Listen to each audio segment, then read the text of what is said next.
Alright folks, my name is Freyn and today I'm going to be talking a little bit about map design really. Now originally I was setting out to try and make a lovely video on the Avenger, but both of these battles that I've got in this video, really it came far more down to the map than the tank, phenomenally so. Now before we go any further, I do have a bit of a sore throat today. I'm a little bit wheezy. If I do sound a bit off or you hear a little coughing that I forget to cut out, then that's why. So as you can see, I am on Poland and it is single cap. The one cap being where the sea point normally would be, on the hill over the lake. And already you can see a problem with this map design. Now, for anybody who has recently started playing the game, that little hill I was sat behind there didn't used to exist. There has always, certainly as long as I've played the game, there's always been one on the opposite side of the map, but not one on this side. This side was added to try and balance it out because, you know, it gave one side a very distinct advantage that they had an elevated position to try and cover the sea point. And it has successfully made it a little more balanced in the general domination or battle modes.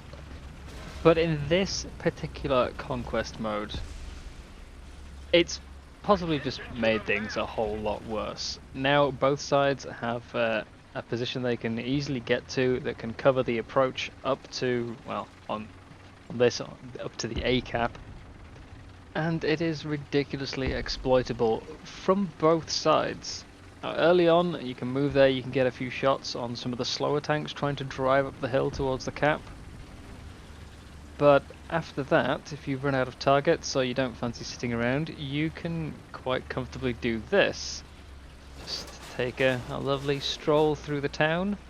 Sure, there's a chance you might meet something on your way, but chances are it's a fairly big place and very few people head over this far away from the cap, so you're likely to make it through pretty unscathed.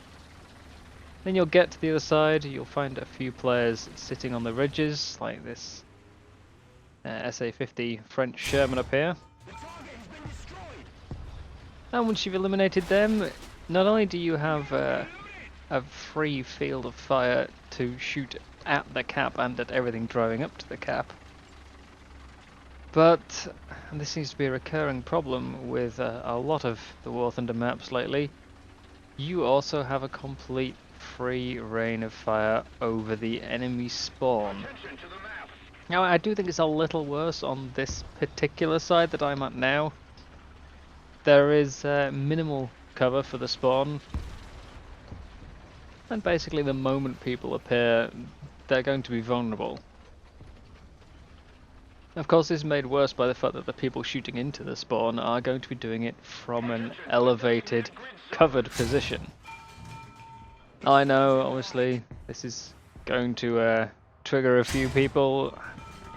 Having my gameplay this video being like this, you can see it's not just about being able to shoot into the spawn. I can severely affect the cap from up here. I do often come this way when I get this map because it is simply the most effective position. It's the one that's going to get you the most kills, it's the one that's going to have the biggest effect on the game. If you can cut off every reinforcement to the cap and also shoot everything that's already at the cap in the back where it's going to have weaker armor and be less likely to escape you, their only option to get out of your gun line is to go forwards into your team, then that's a position you want to take control of. Plus it denies the enemy having this location and giving them an elevated position to cover the cap themselves. So yes, there is some spawn camping in this video, and no, I don't particularly feel that bad about it. It's just using the terrain to its fullest. I do, however, think it should be changed. I don't currently know exactly what could be changed about it, but it does need changing. Now we're already up to 5 kills here, so it's already a good showcasing of how strong the position can be. But as I said, I think it is actually worse on this particular side of the map. If you look at the minimap, you'll see that the other spawn point, our spawn point in this instance, is actually set quite a bit further back from the little sniper hill. The hill would be around where our ally is, right on the corner of D4. That's 2 full grid squares away from the spawn point, and there's lots of trees and buildings in between, as well as a little ridge to enable you to drive up to the cap, semi-obscured. On this side, however, the hill is much closer. It's only 1 square away, and you can move all around and shoot at it from various different locations. And if they do make it out the spawn, they've then got to run up this hill and try and get to the camp.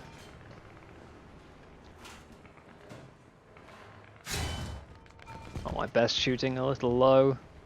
Just trying to save my squad mate Oddboss from being attacked. I didn't realise there was an ASU 57 behind him as well. Had I fired a bit better, better aim, I might have eliminated that T-34 early enough to notice the ASU. As it turned out, I didn't. But that's another 2 kills. I'm not sat right at the rocks, I'm sat a bit further back. I can still see down to that spawn area, but the enemy is far less likely to see me, and anyone who does come up here looking for revenge is probably not going to realise exactly where I am. I'm not at the rocks, I'm not in the expected spot. I can, however, still shoot at the cap. Now, those early eliminations I got have caused a bit of a problem for the enemy team. We still don't have the cap under control, but it's taken out a few of their heavier tanks, and equally as importantly, if you see, all the respawning enemies are now focused entirely on trying to get rid of me. They don't want me staying up here. So that's another thing to add to the list of reasons why this position is so powerful. Not only can you shoot the spawn, not only can you shoot the cap and everything driving between spawn and cap, but you're going to be drawing away people from the main battle as well. Even if you aren't killing them, you're still going to be making quite a few enemies, angry enough that they're going to want to come and look for you. And then if necessary, you can just drive off and hide in these trees, hide behind these little ridges. And, okay, they might come and kill you. While you're doing this, you're obviously not shooting towards the capture point, but you're distracting a large chunk of the enemy team, and anything that you don't distract is essentially a free kill. If there's more than one of you up here, then it's even worse, because it only needs one of you to do the distraction while the other one just continues to shoot and slaughter everything that is climbing up that hill with its back to you. Now, at this stage in the game, I've managed to certainly do my job. I've used my mobility, I've gotten around on the flank, I've taken a commanding position. This is exactly what a fast tank destroyer like the Avenger should be trying to do. And, as mentioned, there is an enemy going to come back and look for me. He doesn't know where I am, he's just driving around all over the place. He's taken a wide path up here, trying to get me by surprise. But he doesn't really have the advantage in this situation. He's trying to clear what essentially amounts to a spawn camp, and he doesn't hold any of the cards. Again, not my greatest shot on that tank, and he has managed to briefly slip away from me here. But I know he's damaged. I know he's limited in what he can do. And now he's down, so that's kill number 8. There's another one who's driven up there. Whether he knew I was here or not, he's clearly gone up, not found me, and just figured that yeah, it's all safe and he can go back to shooting. So it's a whole sort of multitude of issues with this position. It's so easy to defend. Of course, there are limitations in what they can do with this particular section of the map, because this is normally the second spawn point. The changes, I think, need to be made into the southern spawn point, the one that's currently available. I think that is where the changes need to come. That way you can reduce the potential to shoot into spawn. Maybe put a bit of cover up approaching the cap, even maybe just around the cap itself to make it slightly less easy to simply shoot into. Who knows, but something should be done. Now it is a bit unusual, of course, for me to, well, not unusual, unfair of me to complain about this too much, because it does allow my tank to function exactly as it should do. I'm getting the best out of the Avenger because of this map design. And I think anyone who's watched me for a while will know that I am not the biggest fan of urban environments. I do like longer range engagements. I like playing around on the flanks, taking those unexpected positions. And of course urban engagements force me to go exactly head on with my opponent, which, when I'm in something like the Avenger, is, well, it's not ideal. So it's a bit odd for me to complain about this too much, but I think there's still a way to still a way to get the best of both sides, to make the positions slightly less commanding, certainly to reduce the spawn camp aspect, and yet still allow the tank to do its job.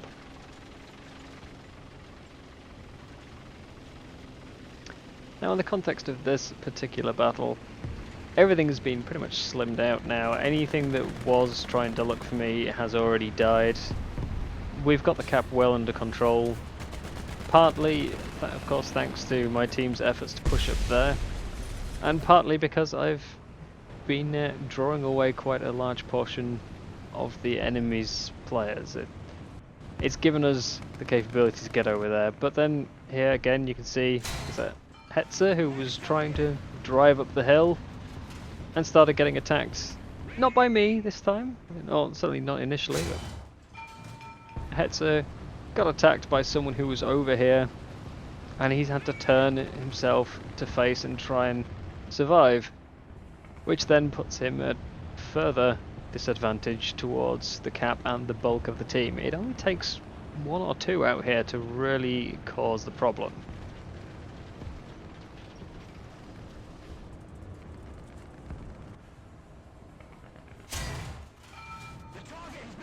It's my turn to steal from Oddballs this time. Cheeky Git's been doing it to me all week. Now we're up to 12 kills. Only one of those was achieved before heading out here. I could have potentially stayed for more kills on the hill on our side of the map initially. Instead I chose to come straight through, but there would have been some earlier targets again, which might have allowed me to pick up even more. That'll be kill 14, I'm down to 2 ammunition. It's rare that I get to use the whole ammo capacity of any tank. It has been known to happen, but certainly not as reliably as a position like this has managed to afford me.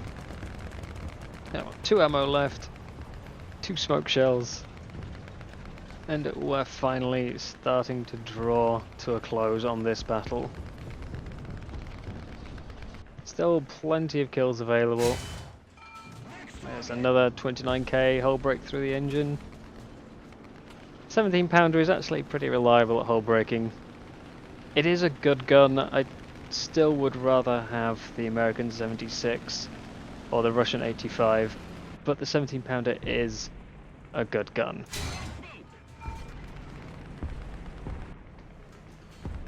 Those pesky Russian fuel tanks taking half the spoil.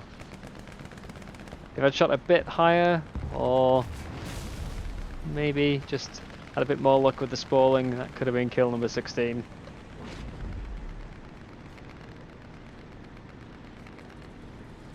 The one thing I did at least manage to learn, new information for me from this battle, is that 17 pounder smoke is not enough to hull break a 29k. Maybe a second shot might have done it. It did cause some damage to his hull, but of course, in the meantime, I have now just covered him in smoke, so I don't know where he is. But we'll move on to game number 2. Again, same side, same map layout. And just, well, it doesn't really illustrate any new problems that I haven't already covered in the first battle. I just wanted to double up on this footage. It's two good games and a nice little thematic package to tie them together. Now, one difference is this time I am choosing to take a residency on our side of the map first. I don't have a squad with me this time, so I'm not going to be pushing through the town as readily, as eagerly. I want to take a bit more time, be a bit more cautious about it. So even without going through the town, I still have this position on this hill, which enables me to do a bit of damage. The enemies have to go all the way up that road, all the way up the hill, just to try and get to the capture point. Now this hill is a little lower down. It doesn't quite allow you to see the cap as well, which again is a slight imbalance even in just the regular battles on Poland. Never mind this particular Conquest version, there is still a slight imbalance that the Western team has better control over that lakeside cap. But it's still a pretty nasty position. It's 2 tanks down. Seen plenty more driving up. And they will continue to do so, of course, for the rest of the battle. There goes the Panzer IV.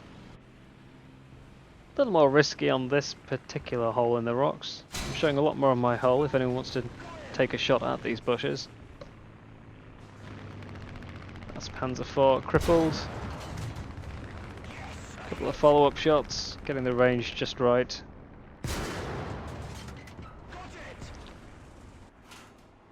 And that's another kill in the bank. M10. Engine. Turret crew next. And finish with the driver machine gunner shot in the front of the hull. Again, I would rather I had the American 76. It would be much more likely to one-shot. But that's another tank down. We're up to 4 now. And it's time to start moving through the town. Go take that stronger side. I'm running out of targets that are actually visible from over here. Still a few on my way into the town. Just that whole area is just completely exposed. If you want to be safe over the lake, you have to go further south. And some tanks just aren't going to be fast enough to get there. But we are up to kill number 5. And no more targets. It's time to just slip right into the town, through to the other side, and take that position again. Well, someone's already pushed up ahead of me. He took quite a wide route around the north. There's a couple of ridge lines and trees up there which make you far less likely to be spotted. And it keeps you out of that close quarters area of the town, so if you do run into anyone, you've got a little more sort of playroom. He's already here, he's already picking targets off. It's an M4 down before I arrived. And again, I can already see into the enemy spawn. I don't particularly want to shoot them down there. I do have a terrible reverse if I don't manage to cause the damage I want. I'm not great on armour, so this isn't even the best tank to do this with. There are far better ones. The M18s, or heaven forbid something like a Jumbo, would completely dominate the spawn from up here. There is already at least one enemy up and sort of trying to prepare for this eventuality. I have a rough idea where he is. I'm not 100% certain. Now, this could have gone a lot worse for me.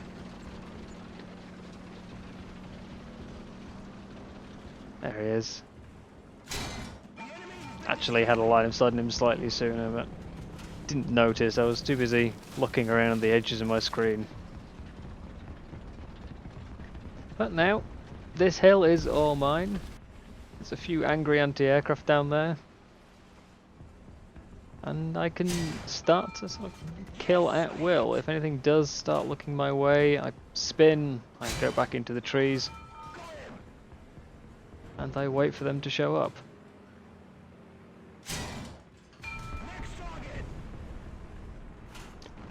Now, of course, as good as this position may be, it does still require someone to attack the cap. If everyone came over here, we're going to lose. The enemy will get the cap and we have to get it back. And this does bring me to actually a different frustration with the map design. One that I feel is present on an exceedingly large amount of maps. And unfortunately, the main solution for it is to slightly enlarge them, which I know so many of you are against.